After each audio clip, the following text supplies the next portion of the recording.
Plane and Supergirl. This is Jason J. Lewis, the voice of Superman on Justice League Action. This is Mark Wade, writer of Superman Birthright. And you're listening to the Krypton Report. And you're listening to Krypton Report. Up in the sky, look! It's a bird. It's a plane! It's the Krypton Report! The All Things Kryptonian podcast, including Superman and Supergirl. We discuss games, movies, cartoons, TV shows, and comics. Find us on Facebook, Instagram, YouTube, and Twitter.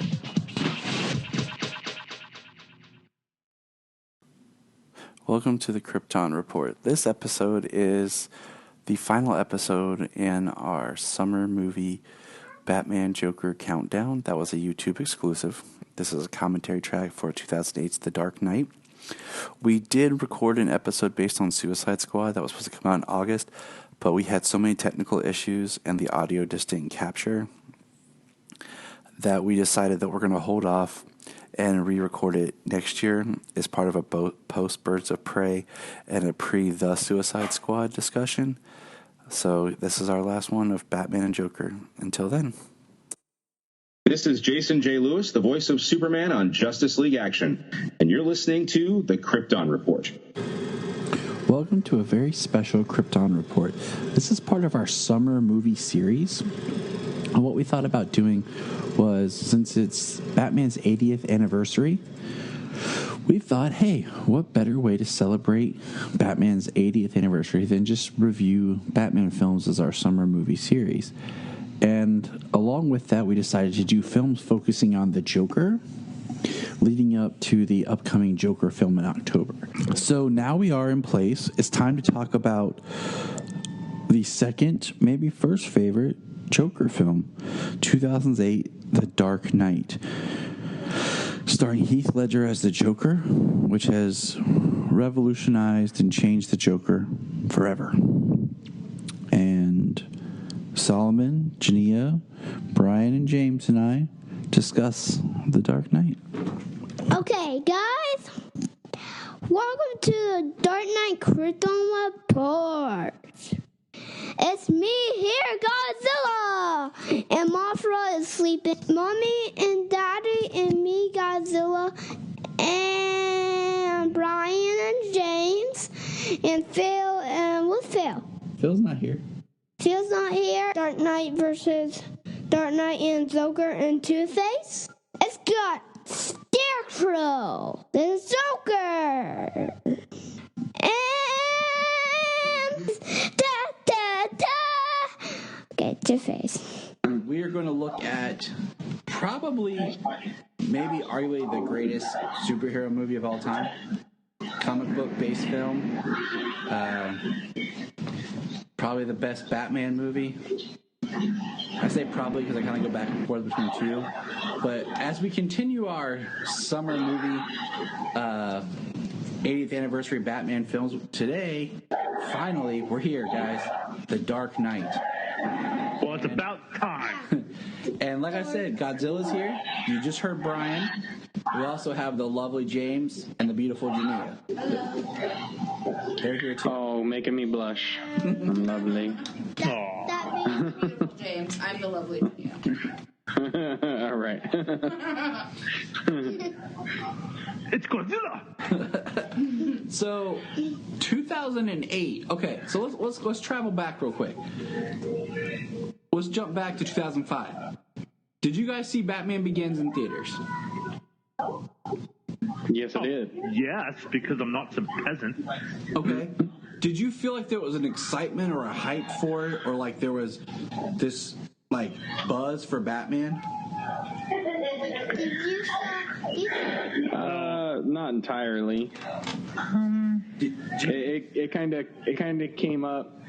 There's probably more buzz for Superman Returns than Batman Begins at that time. I agree. And see, that's what's interesting. I was thinking, like, Batman. I feel like I liked Batman Begins when I first saw it. I bought it when it came out because I was actually at Best Buy buying a CD that came out the same day. I was like, oh, cool, I'll buy it. But I feel like when they announced the sequel and the Joker, I felt like there was this whole change. Right. I mean, it was like the you guys remember the viral marketing for this? Yes. Yeah. It's like when Batman Begins was announced, I mean, we were all excited about it. Like, your Batman purists were excited about it, you know, but everybody else, I totally agree, was like pumped for Superman Returns because it had been so long since a Superman movie, and they were marketing it a little bit more.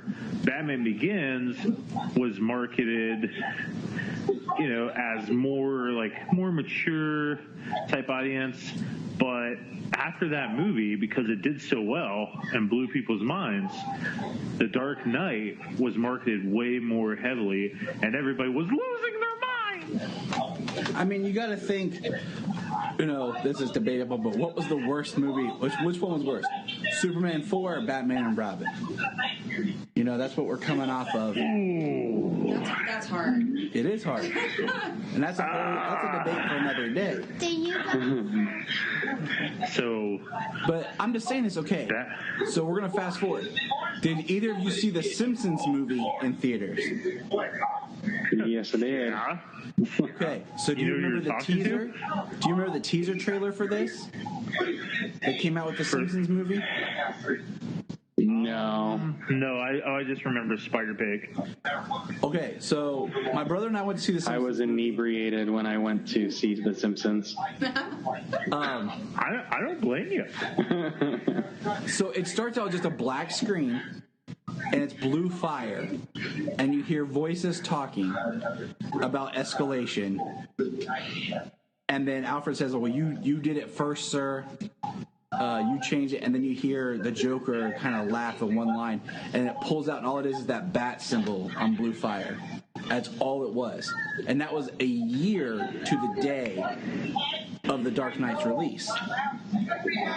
Ooh. Now, skip ahead to December. Did anybody go see I Am Legend in IMAX just to see the extended Dark Knight trailer? No. See what? Did you see I Am Legend in IMAX? No. You guys But suck. There's not an IMAX theater within an hour of me, so. Calm down there. But I have I college did roommates who are see. obsessed with this movie, so. Well, I did go to the theater, and I did see the IMAX preview. Pittsburgh did a little. You could see the IMAX opening scene. You could just go to that. It was like a little screening thing, and I did go to that. See, and It that's was what. just that like 15 minutes. That's all that you got. That's what we drove to go to the IMAX theater just to see this opening bank heist scene. And then a trailer that follows it was real quick. So,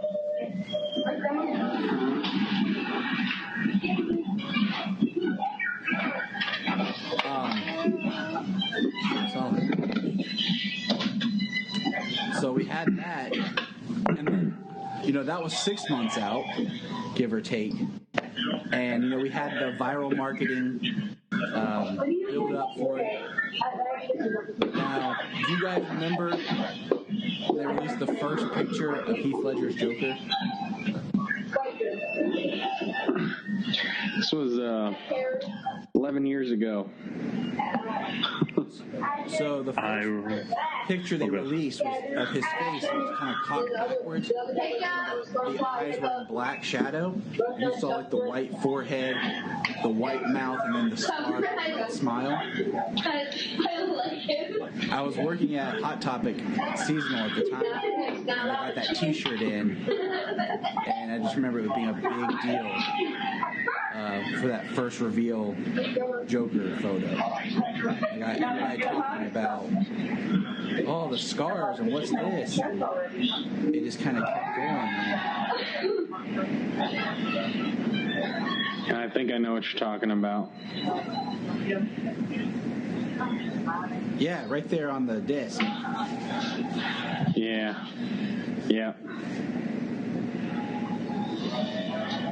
Yeah, I know I know that poster. It certainly looked creepy.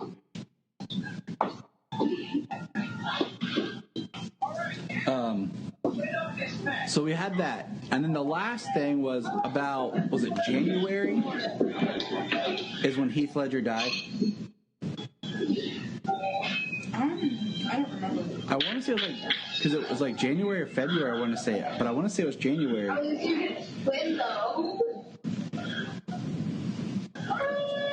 right, you check it out, Gio, for me. Oh, when did Heath Ledger die? Yeah, died January 22nd, 2008. Yeah. Sorry, I was already on it. Oh, you're cool. Yeah. So that's all the build-up. Solomon, how'd you move?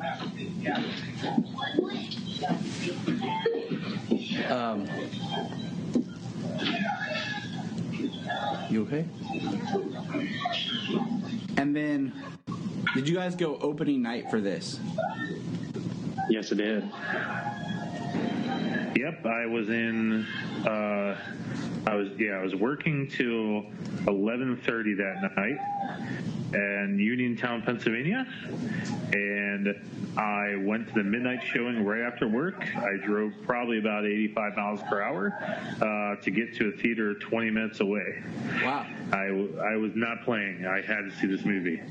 And I went alone, and I sat in the back, and it was the greatest moment of my life, even better than my wedding. You know one thing that sucks about this movie? One thing that sucks about this movie. What? Is that it came out in July, and I didn't meet Jania till October. So we did not get to see this together. That's okay. I saw it on opening night.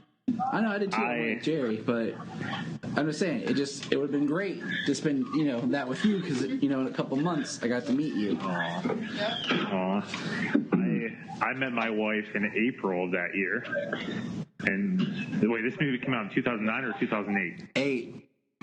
Yeah, 2008. Yep, I met my wife in April of 2008, and then she went on a mission trip for the whole summer. So I needed Batman. I missed my woman. Amen. I just remember there was so much hype and buzz about this movie. It was ridiculous.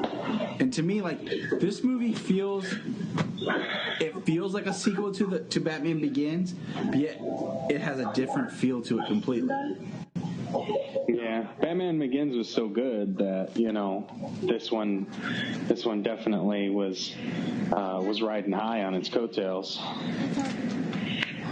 Now, Solomon, you're the youngest here. So, you guys seen the Wear of Batman? Yeah, they've seen Beware the Batman. We're talking about this right now, buddy. Yeah, talking about the Dark Knight then. Now, okay, so we're about to jump into the movie. The opening scene I've probably seen maybe 100 times. Because why not 101? Best Buy, for displaying their Blu-ray technology and surround sound, had an exclusive in their store after the movie came out. They had that opening scene playing repetitively.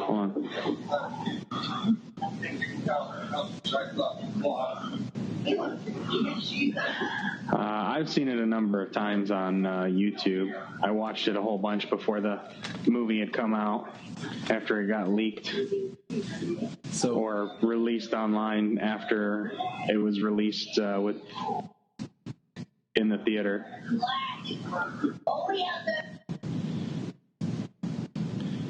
So Jania, I think you remember part of this because you came over and made me call this. I was working at Blockbuster full time when the movie came out, which means we got it about a month before it hit street, and I rented a copy. And I think from the beginning of November up until January, somebody in the house had this movie playing. I remember that. Like, one of my roommates, got 4 roommates, we were renting a house, had this movie 4 roommates? Yeah. for like 2 months straight. It was like the Christmas that everybody got this movie. I remember I came over to your house one night to borrow Supernatural, all your discs, and somebody had it playing when I walked in the door. It's like if somebody came over to like hang out, they're like, "Hey, have you watched The Dark Knight yet?" Yeah, I've definitely watched this one the most out of the quote-unquote Dark Knight trilogy. I watched Dark Knight Rises the least, even though it was filmed mostly in Pittsburgh, and I probably should watch it more. But it's just so good. I'm sorry. So I understand. Now, how many times in theaters did you guys see this? There was an opening night. I think I might have saw it maybe 3 times. I saw it 3. Maybe 3 times. The movie I've seen in theaters the most amount of times was the original Avengers movie. I saw that maybe 6 times. But The Dark Knight was only 3. How many times for you, Ju? I saw it twice in theaters. Yeah. It was amazing both times. I saw it one time. Yep, you've watched it one time on home video. I don't think you were born, man, when that came out in theaters. What are you talking about? What about you, James? I think James went to tuck his kids into bed real quick. Yep, he did. My bad. So, I mean, that's where we are with The Dark Knight. I remember the suit reveal, how everybody was like, oh, the suit's so good. And there was just so much excitement for this movie. You couldn't escape Batman, The Dark Knight. I mean, when they officially gave the title, the sequel was going to be called The Dark Knight. I remember being frustrated that it was going to be 3 years in the making and not just the average 2 that we're so used to for these type of films. Totally worth it. But, I mean, this movie just took it to a new level because before this movie, Christopher Nolan did another movie called... Do you remember what it's called? Inception. No, that was before The Dark Knight Rises. This is between Batman Begins and this was Prestige. Oh yeah. Such a good movie. Which is my favorite Christopher Nolan movie. It's my favorite Nolan movie. Prestige is your favorite Nolan movie? Yes. That's a good one. It is. Do you guys see Dark Knight Bane? Yeah. Dark Knight. Yeah, so this movie is called Dark Knight Joker. Dark Knight Joker. And then An interesting title. And then there's Dark Knight Bane and Dark Knight Scarecrow. And Batman Begins. Which is Dark Knight Scarecrow. Yeah. Dark Knight Scarecrow. Well, That's but how we, Ra's al Ghul was the main villain there. He don't care, okay? You want to start it right now? Okay, we ready to start it, guys? Yep. I don't know. All right. Are you ready to start it? How's everybody watching? On my DVD on my computer.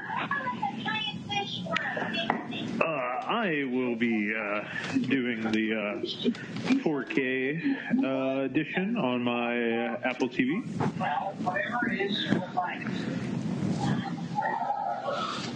All right, and we are sitting in the cave with our Blu-ray player. With the movie pulled up. I got all these movies. I got all these movies before I had a Blu-ray, so I just got them on DVD. I need to buy the Dark Knight trilogy on Blu-ray. I will just say that this Christmas that this came out, my lovely girlfriend at the time, she got me the Blu-ray player. You did. Aw. Yeah. Saved up for that sucker. So. Yeah, at that time, heck yeah. Yeah. Memories. All right. So we're at 000. I'm at 06. Because for whatever reason, my DVD, even if I drag it all the way back, it starts at 06. What are you looking at? I'm looking at like the Warner's lot. I'm looking at a black screen. I'm at 0. Okay. Basically 0. Oh, I'm at 00.06, and it's like the start of a Warner Brothers logo. All right. I'm at a black screen. We're just going to kind of go from here. Hey, why don't we start it?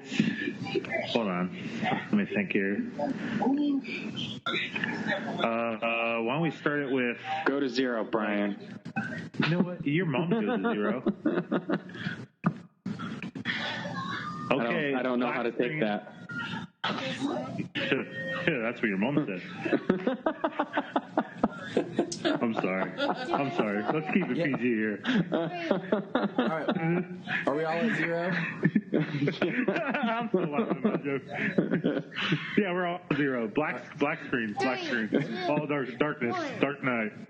All right. Solomon's going to count us down. When he says 1, we hit play. So do it really loud. We're all at 0, right? Black screen. 2, 1, Play. Go. Yep. All right.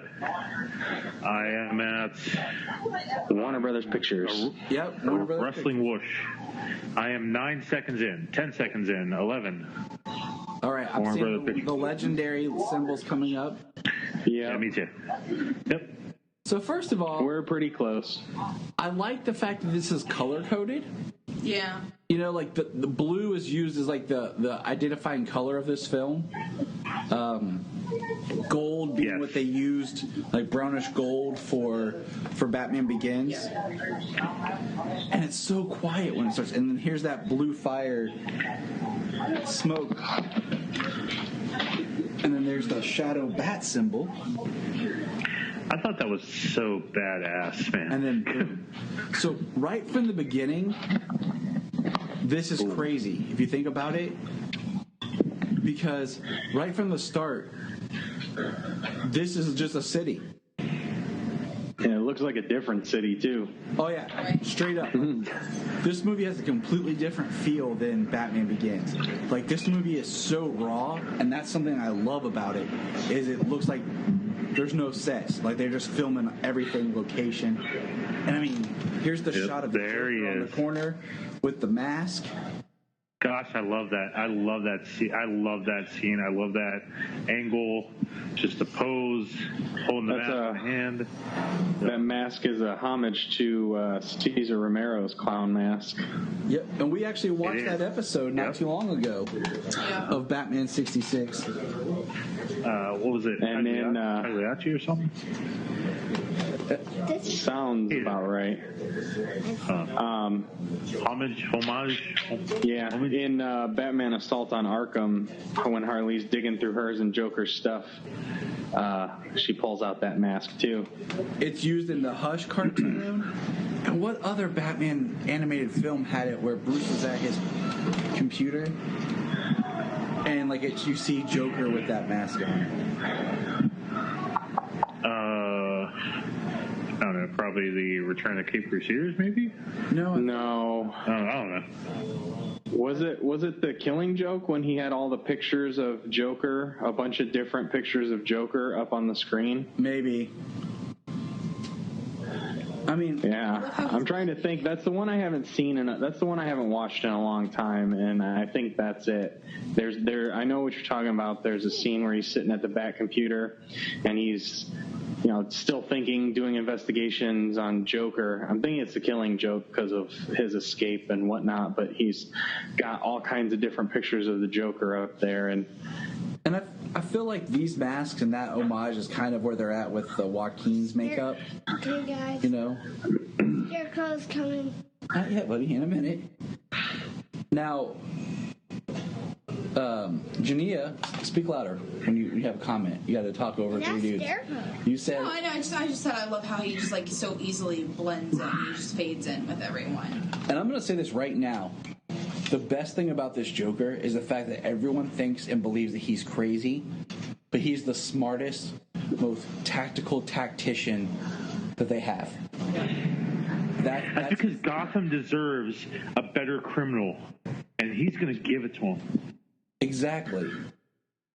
Now, how did you guys feel about just the fact that it was makeup and not the whole vat of chemicals and everything? I was fine with it. No, right here. Yeah. His hair's not green. I was fine with it. I mean, I love how he cocks his head right there, and he just kind of looks at the dude he shot. Like, he knows exactly what's going on. He knew that guy had more bullets. They would shoot the dude. He knows everything that's going on. He is a master tactic. Oh yeah, he was happy to have the bank guy, the bank manager there take out a guy, just one less person he has to rely on him or somebody else taking out. And another thing I love how he has each guy kill the guy that completed the job. Yeah. I love that. I'm watching with the captions on, and it's neat that they give them names for the clowns. Mm-hmm. Grumpy is the one that just got hit by the bus, and Joker's listed as Bozo. And then there's Driver. Ah. He's like, get up, busy. That's a lot of money. I love how he shoots this guy without really paying attention. Just totally nonchalant. And the way he walks is beautiful. Now, as far as the makeup, how did you feel, Jania, about it just being makeup and not being like the whole chemicals and all that stuff for the Joker? I think it just adds to it. I just think it adds to his character. It makes sense for this incarnation of Joker. And see, and that's... I'm with Junie on this. Absolutely. There it is, the reveal. You guys must be a couple seconds ahead of me. But he just said strangers and smiled. I don't know. And Okay. So my first problem with this, my first problem with this movie, and there's not many, but why the heck doesn't he just spit the grenade out? Joker. Fear. I mean, a guy just revealed himself to wearing clown makeup and shoves a grenade in your mouth, and you're laying there watching him. I just take it as fear. I mean, and what's wrong with his right arm? He could have just pulled it out. And then the other problem is, why is the name bus driver behind him? Like, hey, this bus just pulled out of a bank. Exactly. You know? Yes. Like, this ain't right. This isn't one of our buses. No one says anything. Because it's not. Yeah, me too. But, I take the bank manager thing is just fear. I mean, have you ever... Yeah, he's just frozen in fear.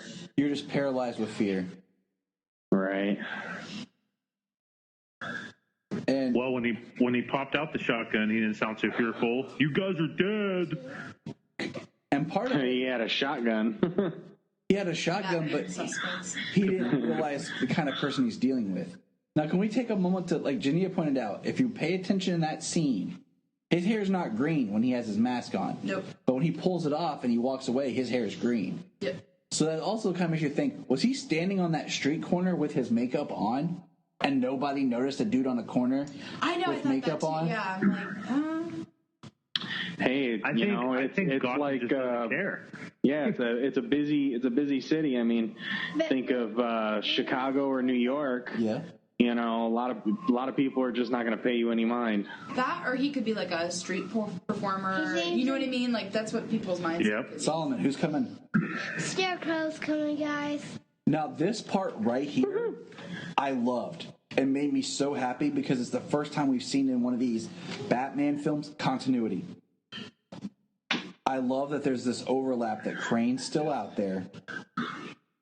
I did love it too. Crane's the only one to be consistent, the only villain to ever be consistent in many films. Solomon likes Scarecrow. He does. Because Solomon's a genius. Yes. But I just, we had seen so many Batman films and stuff before where nothing had carried over. And, and I love that he shows up in the suit, like the suit from the last movie. Yes. I love that line. In a different Batman film, Cillian Murphy would have been an incredibly scary Scarecrow. Yes. He's great. He is. I still like that line. My dogs are hungry. I don't know. I like that line. I can't do the accent. That's more like it. I just like that. Let's fire our handguns at the tank. You can tell this is made by British people because it says loiter. No American would say loiter. Intimidate. Intimidate. You're right. I love this, like the swell, the bending of the gun. I like this because there's two. That would. I love that. Something like that would make him. Something like bending the barrel of the gun like that would make him seem like, as stories were passed down, like supernatural. Yep. Like bending a barrel of his gun with one hand. The only thing that kind of I didn't know Batman had a bat can opener. Yeah. This is one of my favorite scenes. I will say I love the way his cape moves. Like, it just looks so cool as he walks away. It almost looks velvety right there. It's really cool. I love... Well, this is where his knee problem comes from. It's just so raw. Batman's Well, my only problem with that cow and cape combo is when he stands there before he jumps down, it looks like that cow could be knocked off at any time. Like, it looks so loose in the back. Yeah, but I love the formation of his costume. Now, I will say I hate the Batman voice. An evolution. Poor Christian. Yeah. Yep. That's the problem. Like, Batman number 2. He got that tea and honey recipe from Andy Serkis for his throat for doing the Batman voice. I mean, I like his I don't know, but I would. In Begins, Begins was cool. Like, it was fine. But this one, I feel like he takes it too far. Now, he's pushing it too hard. Oh, he is. Because the other day I watched Begins and then I watched this back to back. I haven't watched Rises yet, and Begins, his voice is way different. It's just a deeper voice, but you can still like see two different voices with Bruce and Batman. But in this, he's just trying too hard.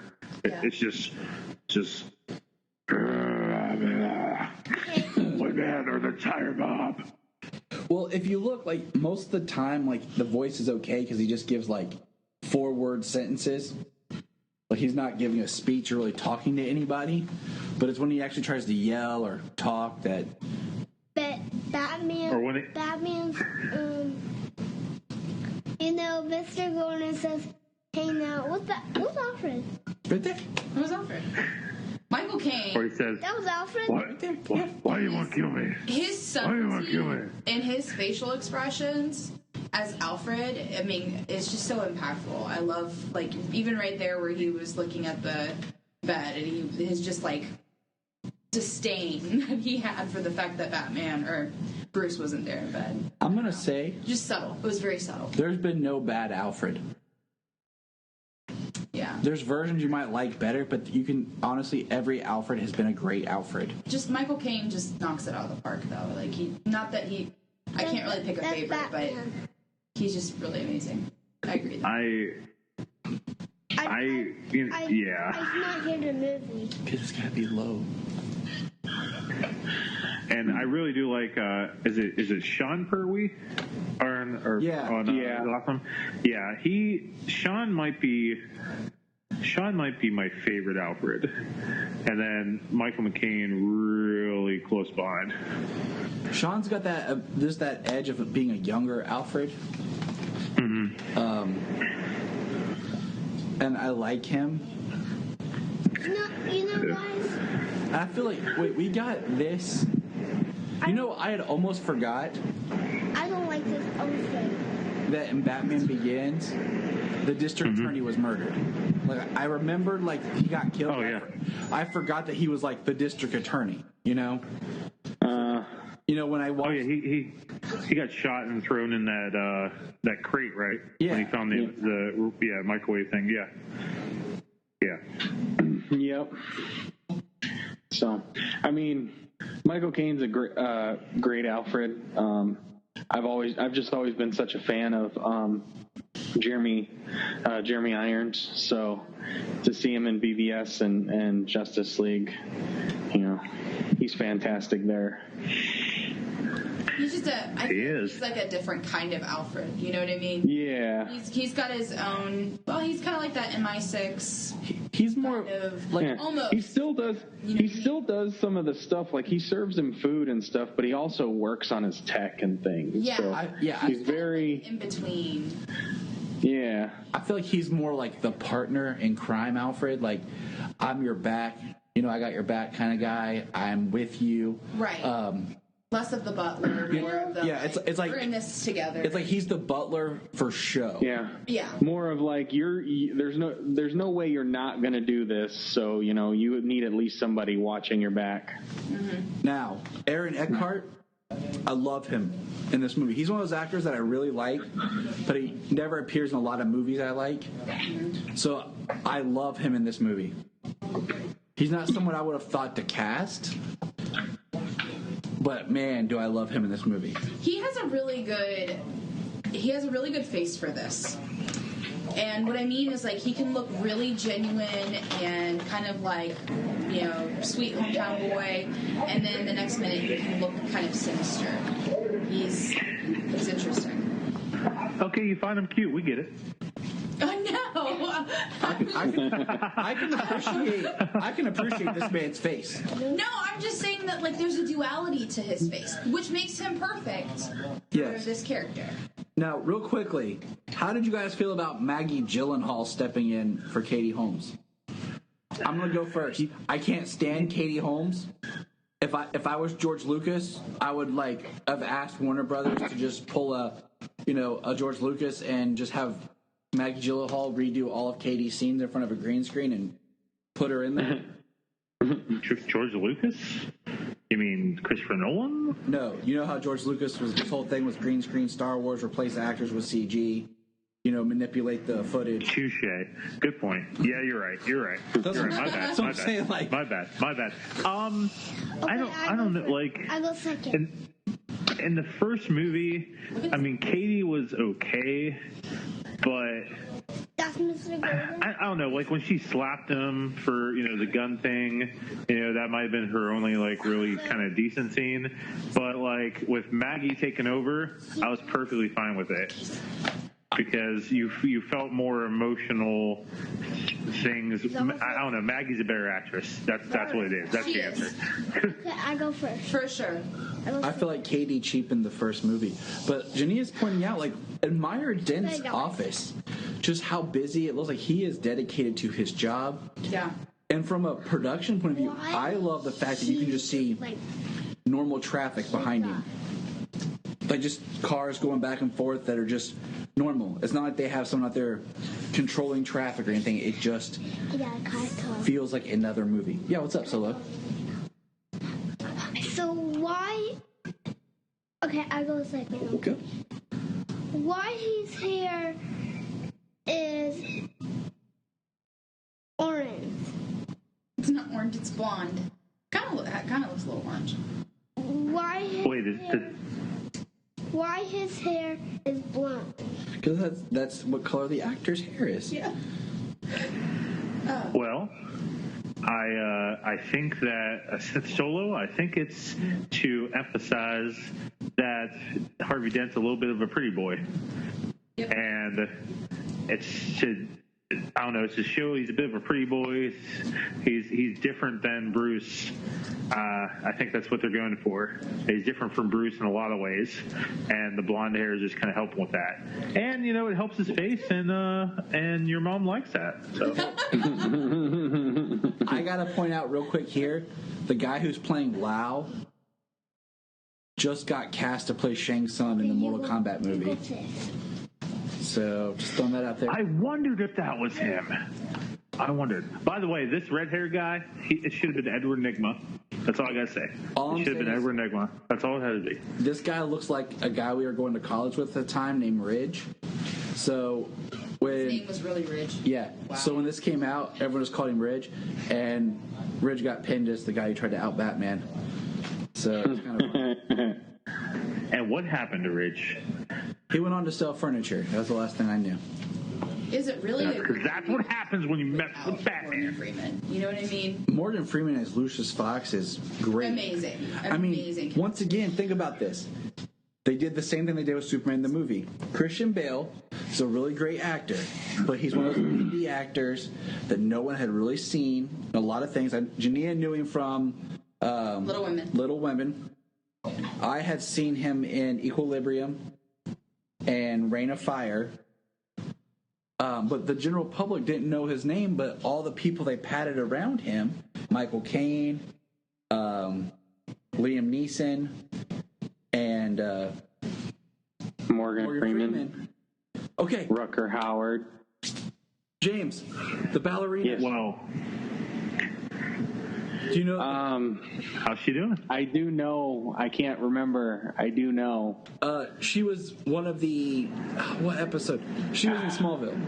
We just learned this. James and I did. Yeah. Really? Yeah, Oh. the actress who's the ballerina lady here. Oh, she's the girl trying to win prom queen. The girl with the thing. Yes. It was the Yeah. It was the Spirit episode. I must say, it's the episode that I reviewed with Zach. Oh, I feel horrible. She's I the told you girl it was who the girl with the crashes thing. car and her ghost possesses everybody. It's when Tom Welling acts like a chick. Yeah. Oh, that episode. Yeah. It's a toughie. Oh, Why she's wow. I love this. tie on him? I love the conversation because, this is one of the few times we get to see the characterization of Bruce Wayne. Blah, blah, blah. And he's saying things to lead Harvey right here. It's shot beautifully. Like, he's paying attention to what Harvey says, and it's one of those. Rachel knows. Oh, here we go. The line. Why?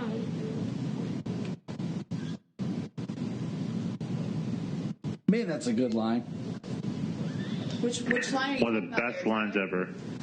You either die a hero or you live long enough to see yourself become the villain. Yeah, it's a good line. And I love how they cut to Bruce there, and then they cut to,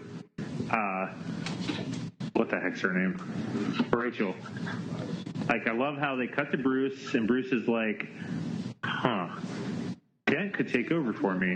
And then Rachel picks up on it, looks at Bruce, and like, yeah, I like that.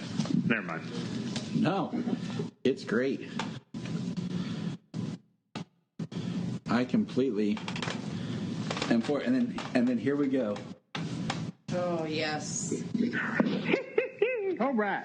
I mean, Well, I like wait that we for have it. Michael Jai White, who I still say could play Spawn right now again, but Heck yeah, he could. It was amazing. So I gotta tell you guys. So all I have that director's cut on Blu-ray. How you going? Bryan. now, when I saw all the promotional stuff and Heath Ledger was cast, I was like, I don't know. Even that opening scene, I was like, okay, there's potential. But when he walks into this room and he does that magic trick, I think I even yelled at the theater with everybody there. That's him. That's the Joker. That's it. And that's what sold me. We clapped. I love the fact that the Joker wins because everybody underestimates him. That goes back to what I said. He's so smart that he has this persona of craziness, and nobody takes him seriously. Everyone's focused over here. He's doing the sleight of hand over here, and that's how he wins. And not even Batman took him seriously. People who Because are at the end of Batman ridiculous- Begins, he's like, I'll look into it. think people And then earlier he's like one man versus the mob. And they should have been.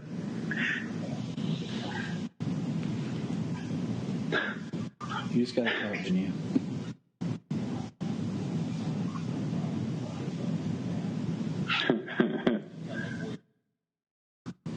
How about a Batman? Joker doesn't talk like a Joker. He talks a little different. I'm going to make this pencil disappear. So beautifully done. And Joker doesn't talk like Joker. It's not gory. It's not overdone. It's just boom. And perfect. I don't know. Perfectly done. Okay, so I read a thing that was interesting. Okay, so you watch him, he does the tick with his mouth, right? yep. Okay. And, you kind of think maybe it's about the scars or whatever. But I read a thing that was talking about the medications that they give for antipsychoses and things like that give you dry mouth. So, so that's just one of those things that adds to the myth of the Joker. Like, is it a reaction to medication, maybe? Right. Well, I also like the theory that he used to be like a soldier, like he was like a torture specialist or whatever, with extreme PTSD. Yes. I like that that's a theory that you can apply, but it's never given. Like, that's the beauty of this Joker, is there is no origin.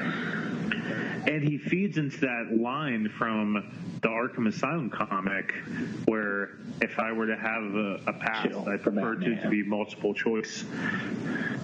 Exactly. There's my line. That's what I live by. If you're good at something, never do it for free. Yep. My favorite I work in maintenance, ever. and everybody's always like, "Hey, can you fix this or this?"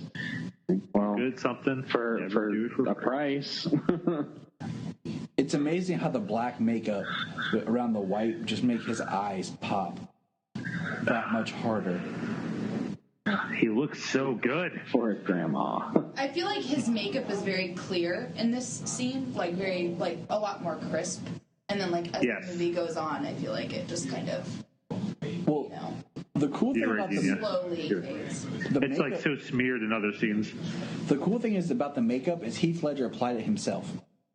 That was part of the character. Is Heath and Nolan decided that I did not know that. He himself would put his makeup on so that there's scenes, if you pay attention when he doesn't have his gloves, there's makeup on his fingers and everything. Yep. So that it shows that it's part of him, like it's him. He applies his own makeup, whether Heath did it or not. It's part of the character that he applies the makeup himself, because it's not always identical. And like depending on like there, he's trying to look all nice, and he's going into the meeting, he's got fresh makeup on. And then other times he's doing stuff and his makeup is smeared and running and all that other. I also think in that scene, in that meeting, is maybe the only scene of him as a Joker in this movie where you don't see Heath Ledger at all in him. It's like a totally different guy. Yeah. Like when he pulls that mask off in the beginning, you can see Heath Ledger. When they're at the party, you can see Heath. But in that scene, I don't see Heath. I see someone totally different. I like if you pay attention to this scene, there's parts where Dent is talking and his face is half in shadows and stuff. And this is another example of foreshadow. The spin camera being used effectively.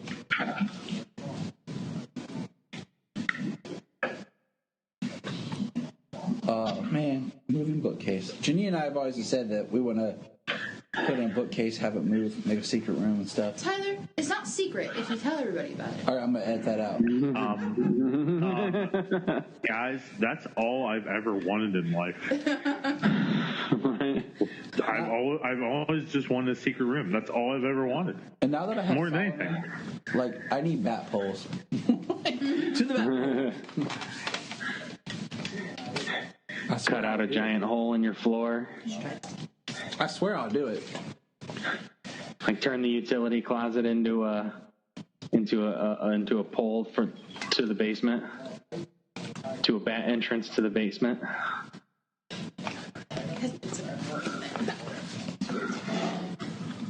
Janine's trying to poison me.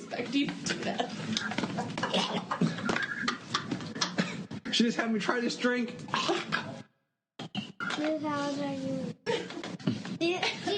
Just know that if I die, my wife did it. Oh, whatever. You're the one with the recording. How can we do that? I mean, this is a cool scene. Part of me is like, I could do without of it. I mean, I get it for the story. Like the idea that Batman has no boundaries. Performance canceled. And everything. You're talking about the actual part on the yacht? I'm just talking about him going after Lau. Like just this whole middle section of the idea of him leaving Gotham, him setting up his alibi. Yeah. And you're going to tell me that none of these ballerinas would make a comment about what it all boils down to is they're on These ballerinas just have nice faces. That's all it is. They just have nice faces, right, Junior?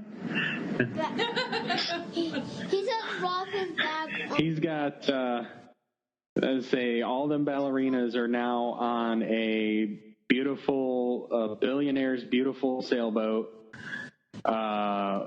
without him, like, just the ladies with whatever they have and whatever they want. Alfred is living the dream. No, he's not. He just got mad he has to apply sunscreen. I wouldn't be mad. No offense, Jen. Oh, wait, you can't hear me? It's like Harry and Lloyd being oil boys. You know, there's a town. It's actually that way. The first story? This is the first story about the scars.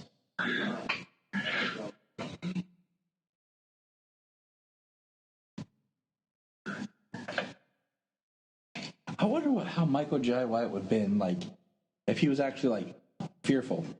So the Two-Face Right. is on here. Yeah, Two-Face is. He's later. Yeah, this is hey, remember this is a grown-up movie. Yeah. You're cool. Yeah. But I'm a girl. Licking You're of wise. lips. So serious. You're still a kid, but you're awesome. A smile on that face. There's another one that's great. And Why so serious? The editing with the music editing in this is amazing. It's so good. This movie is cut. I always wondered what he did because he just like dropped down dead. It wasn't like he slit his throat or anything and he's all like, you know, in pain, gagging or nothing like that. It's just Jania has a good theory. Maybe like up the jaw. tryouts. Oh, he had his mouth. Yeah. He had the knife in the mouth. He could have just like up through the top of the mouth. Right. Maybe right through the back of his mouth, like brainstem or something. Yeah, that's what I was thinking. Just something really direct. I want to hear Junior's theories. But I wondered it too. Like, okay, just a little scared. Like, how did he die? No, I think we need a woman's point of view in life. You know. Oh. Mine can be dark sometimes. That's why I married her. It's okay. I'm like the king of darkness. What are you talking about?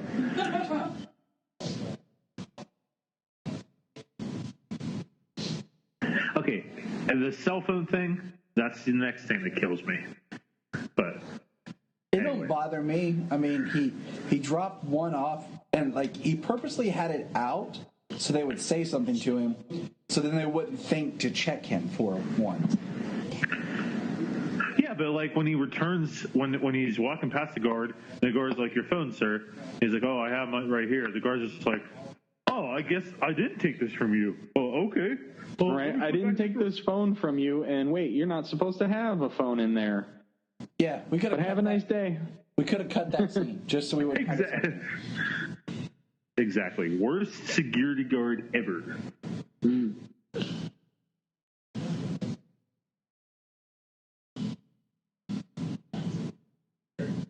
Sounded like comic book guy there.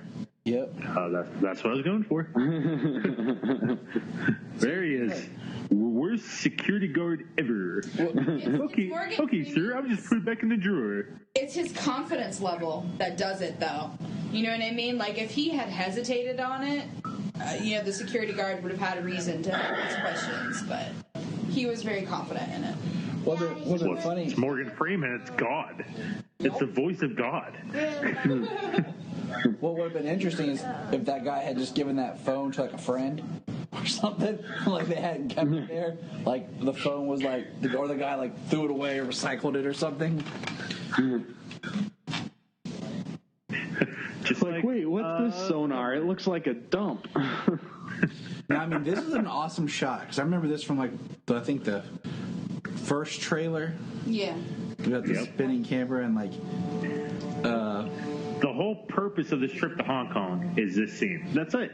Right. That's all it's about. I like this. That's my favorite movie. Yeah. I like this scene, like here, like this action piece. I like seeing him put the cowl on Because I always think it's unique and neat when you see, like, Batman remove parts of his costume and it looks functional. Right. Well, it's like the first time that he has a functional suit and he can actually remove a piece and put it on while shooting at the same time. We saw him, he took the cowl off in Begins at one point, didn't he? When he got Rachel in the basement or something. Like, we saw him pull it off. Yeah. After he gives her the antidote, he takes it off. Yeah. Well, it was also the reveal of his brand new costume, his brand new outfit. That's the reveal of it. Is that he puts the cowl on like a helmet, as opposed to you never saw him put the cowl on. The only time you saw it was when he took the cowl off at that one point. Yeah. See, there's the shot right there. See, I'm not sure if I'm a huge fan of the color of his belt. I feel like it's almost a little too flashy. I can get behind that. Because everything else is very tactical, and like the coloration is kind of tactical. You know what I mean? Like it's meant to be. Especially at this point. Yeah, that's kind of where I'm at with it. Because the first costume was so much built out of necessity, and then trying to piece it together. That's why it looks very homemade-ish. Right. With like this was made. This is refined. Yes. Yeah. This was made specifically for him for this mission, and I can get behind that. Like the belt. It's if he's trying to be covert, you know what I mean? Like it's just I don't know. Nope. Being nitpicky, but still. That's what we do in these. We love these movies, but we can pick them apart for fun. I mean, have you listened to Bryan talk? I pick apart everything. Gosh, like he totally does a tuck and roll, like in the window. Like he could have just flew right in and made a bigger hole, but he decides to just do this weird tuck and roll. And who the heck is this loud guy cracking his neck when he like cocks back his gun? Like, what the heck are you gonna do to Batman, you douche? I'm just now gonna pay attention to his belt. Like, sorry, it just was one of those moments where he's standing outside the building, and I'm like, man, that's kind of flashy for the lights and like his whole mission. We got the SWAT coming in. I'm with Junie on this. The belt is too flesh colored, and he should probably be wearing some maybe dark blue or gray trunks or something. He should just have a black belt. Something like that. Or even a bright yellow or gold. Something like that. Like gray or something. A matte gray, yeah. Well, the thing is, perhaps if this Batman ever had his cape wrapped around him, you wouldn't see the belt so much. Right. Yeah. Well, I think it's interesting. He has the bat symbol on his chest, but it just blends in. Yeah. It doesn't pop. That's kind of why I'm like, that's. Yeah, not made to stand out. Everything's made to kind of work and function and kind of fade into the costume. Okay, guys, I'm freaking out right now. My wife totally took the dog in the bedroom, and the bedroom door is shut. But now all of a sudden my dog has just appeared to the right side of me, and I don't know if my dog Sherlock can phase through matter. I don't know what's going on, but I just got scared, and I'm freaking out, man. Okay, moving on. You'll be okay. Okay, so in this scene especially, I'm really happy that we don't have Katie Holmes, because Katie Holmes would have not been believable in this scene. She wouldn't have been BA enough to handle this. I agree with you completely. I also feel like when Rachel dies, if it had been Katie Holmes, I would have been too excited and would have been cheering. Whoa! They took a poll before they cast Maggie Gyllenhaal. Said, "Would you guys be happy or sad if she died?" They'll be happy. No, can't use her. She dies? Spoiler alert! What the heck, guys? This is a thought you said this is. I have an 11-year-old movie, Bryan. Too bad. I was not familiar. Spoilers with are implied. Movie. I had not seen. Too soon, guys. Too soon. I forgot she was in Donnie Darko, honestly. So technically, that's something I'd seen her in. She just has a. I forgot she was Jake's sister.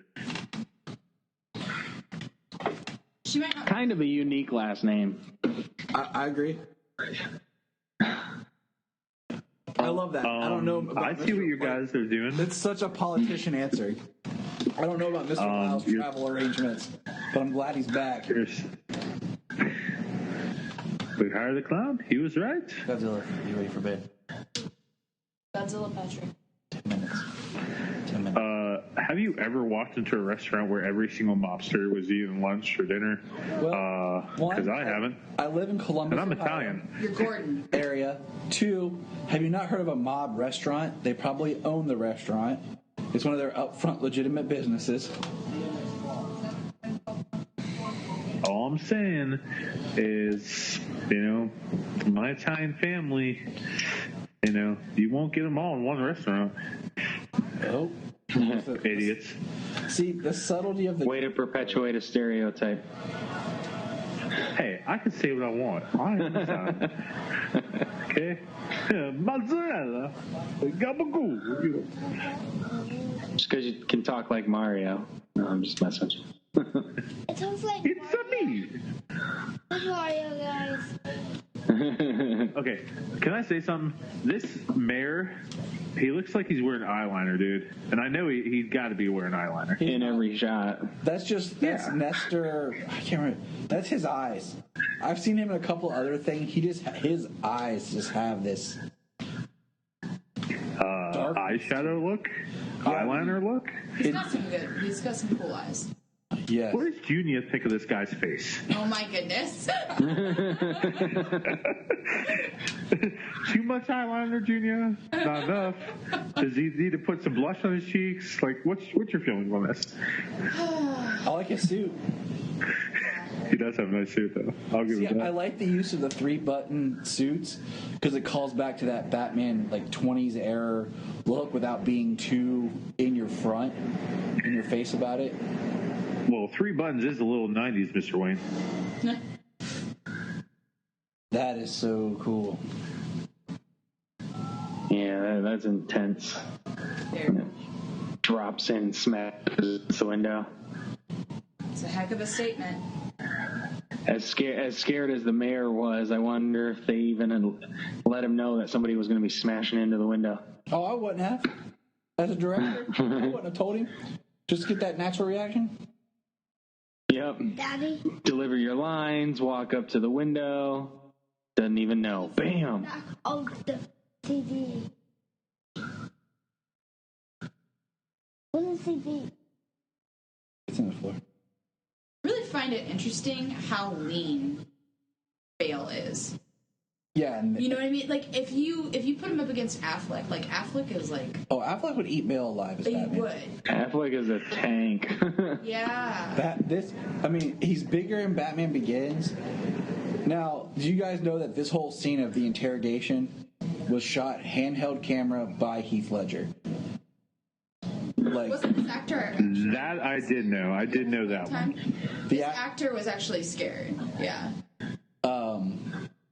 Because it's not there's not a professional cameraman or nothing. It's just him holding the camera and doing it.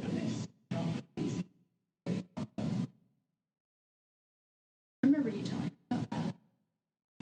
I cannot see. You looking for this, buddy? Yeah. See? Yeah. I'm a man of my word. My buddy Devin had that as his ringtone for an alarm on his cell phone, that laugh. Joker. First time he set that thing, scared the crap out of me when it went off. Hey guys, I think it's the change in his voice modulation, it's creepy. Yes. It's so creepy. It just adds to everything. When this Joker premiered, the Joker has never been the same since this movie. In any form or facet. You're right. You're right. Because shortly after this is when Brian Azzarello wrote his Joker with Lee Brahimo. where they made him an even darker character in the comics, and the new 52 Joker just 2 years later, cutting his face off. And Batman too. Oh, here's his douchey entrance. So we get another scene of this is something that kills me. Like, the Joker just killed a dude. The dude's hanging off the building. You know, Bruce sees this video of the Joker's going to kill somebody. And what does Bruce do? Oh, you know what? I'm going to go to a party. I'm not going to go hunt this guy. Well, the thing is, it's a fundraiser for Harvey, and it's Bruce playing the. That's the two things. Yep. But it's Bruce. He has to make face as Bruce Wayne. This is the first time we see Harvey. Well, still, that's the first time he's kind of started to take the Joker a little bit more serious. But still, they're thinking of the mob. They just got the mob, like all of the mob. That's the true crime. Like, this movie really could have been tied like Rise of the Villain, or like the creation of the supervillain, because that's really what we really get from this. Even though we had Ra's al Ghul and Scarecrow, this is where we get the true Gotham-bred supervillain. This is what all the bad guys in it. I love how he threw out his drink. Yes. Just like he threw it over the ledge. Like, it's gotta kill a crow. that's a part of Bruce Wayne. Right, That's it's not. gotta kill a crow. Yeah. It's gotta kill a crow.